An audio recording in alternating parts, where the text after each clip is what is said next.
அனைவருக்கும் வணக்கம். இன்றைக்கு ஒரு புது விஷயத்துடன் எல்லாம் சந்திப்பை விரும்புகிறேன். ஆக்சுவலாக இது ஏமாற்றாதே ஏமாறாதே என்ற தலைப்பு. நான் ஒரு விஷயத்தில் நம்பி ஏமாந்து அதன் மூலம் எப்படி ஏமாறக்கூடாதுன்னு கற்றுக்கிட்டது, அதை ஒரு நிகழ்வாக அப்படி பதிவு பண்ணியிருக்கேன். அதை அப்படி சொல்கிறேன். ASDFGF LKJHJ இதே திரும்ப திரும்ப டைப் படித்து கொண்டிருந்தாள் வள்ளி அக்கா. டைப்ரைட்டிங் வகுப்புக்கு ஆனா அவனா ABCD எல்லாமே இதுதான். அவள் தினமும் குன்றக்குடியிலிருந்து ஒரு வாரமாக வந்து கொண்டிருக்கிறாள். நான் பக்கத்து சேரில் அமர்ந்து லெட்டர் டைப் செய்து கொண்டிருந்தேன். கிர்ரிக் கிர்ரிக் என்று நகர்த்தி அடிக்க ஆரம்பித்தேன். ஸ்கூல் ஆஃப் காமர்ஸில் அதன் நிறுவனர் முன்னிருக்கும் பொழுது உசுக்கடித்தாலோ சுற்றினாலோ கூட அக்கம் பக்கம் தலையை திருப்பாமல் கருமமே கண்ணாயினாராக டைப்ப வேண்டும். இதுதான் அங்கே டைப்படிக்கப்படாத விதி, நியதி.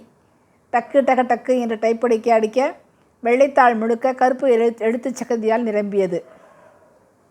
சர்ரென்று உருவி கொடுத்துவிட்டு வெளியே மரப்படிகளில் குதித்து இறங்கும் பொழுது லேசான வெக்கை காற்றுடன் கொப்படைமன் கோயில் தேர் நின்றிருந்தது.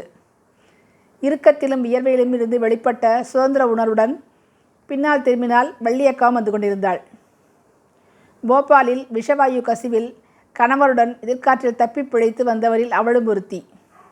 சுவாரஸ்யமாக போபால் கதைகளை எல்லாம் சொல்லுவாள்.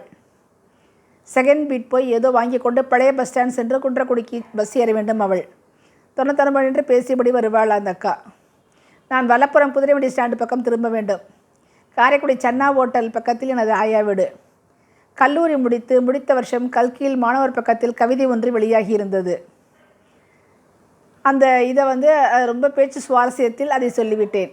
கல்கியில் வெளியான கவிதை பற்றியும் இன்னும் வைகரை, பூபாலம், புரவி, சிப்பி, புதிய பார்வை, தேன்மழை, லீவ்ஸ் ஆஃப் ஐவி, நம்பாழ்வு ஆகியவற்றில் வெளிவந்த கவிதைகள் பற்றியும் அவங்கக்கிட்ட சொல்லிக்கிட்டே வந்தேன் சுவாரஸ்யமாக. உடனே அவங்க என்ன சொன்னாங்க, கொண்டு வாத்தேன்னு படிச்சுட்டு தரேன் என்று கண்கள் விரிய ஆச்சரியப்பட்டு பாராட்டி கொண்டு கேட்டாள்.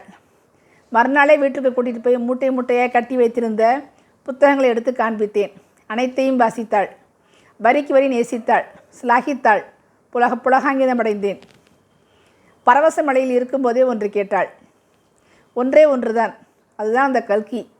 அத்தனை புத்தகங்களில் அதை மட்டும் எடுத்து சென்று விட்டு மறுநாள் தருவதாக உறுதியளித்தாள். அவளும் இப்போதானே சேர்ந்திருக்கிறாள், இன்னும் 6 மாதம் டைப்ரைட்டிங் கற்றுக்கொள்ள வரத்தானே வேண்டும் என்று முரட்டு நம்பிக்கை ஏற்பட்டது. ஆனந்த மழையில் நனைந்த நான் உடனே புத்தகத்தை எடுத்து நீட்டினேன். புத்தக பிரபு தானம் கொடுப்பது போல சிரித்து கொண்டே சென்றாள். அப்போது தெரியவில்லை எதற்கு சிரித்தாள் என்று. மறுநாள் அவள் வருவாள் என்று நம்பி டைப்ரைட்டிங் வகுப்புக்கு. அவள் டைப் செய்யும் இடம் காலியாக இருந்தது. திடுக்கென்றது. மறுநாள் வந்துவிடுவாள் என்று சமாதானப்படுத்தி கொண்டேன். மறுநாளும் அதற்கடுத்த நாளும் அவள் வரவே இல்லை. அடிப்பாவி, என் வாழ்க்கையில் எனக்கான கிரீடம் போல கிடைத்த ஒன்றை அபகரிச்சுட்டு போயிட்டே என்று ஒரே ஆற்றாமையாக இருந்தது. அவளை பற்றி கேட்கக்கூட அவளை பற்றி தெரிந்தவர் யாருமே இல்லை. இதுதான் வாழ்க்கையின் வினோதம், நம்பிக்கையின் நசிவு. ஆத்தாமையும் அழுகையுமாக வந்து 4ஆம் நாள் கல்லூரியின் திறங்குப்பெட்டியை குடைந்து பார்த்து கொண்டிருந்தேன். அப்பாடா, மிச்ச புத்தகங்களை நம்பி கொடுக்காமல் விட்டோமே என நினைத்து அடுக்கும் பொழுது என் தமிழாசிரியர் MA சுசிலாம்மா எனக்கு வாங்கி அனுப்பி என் கவிதை வெளியான கல்கி அந்த அட்டைப்படத்தில் அவர் கையெழுத்தோடு ஜொலித்தது. அள்ளி அணைத்து நான் நினைத்து கொண்டேன். நன்மை செய்யும் ஒருவர், தீமை செய்யும் ஒருவர் என்று மனிதரில் எத்தனை நிறங்கள் என்று கண்ணீர் காய்ந்து ஜொலித்தது. இன்று வரை தேடிக்கொண்டிருக்கிறேன் குன்றக்குடி வள்ளி அக்காவை. கொடுத்த புத்தகத்தை திருப்பி கேட்க அல்ல, உன் சூதுக்கும் வஞ்சகத்துக்கும் தப்பி என்னிடம் என் படைப்பு வெளியான புத்தகம் ஒன்று இருக்கிறது என்பதை மகிழ்வோடு காட்ட. நன்றி.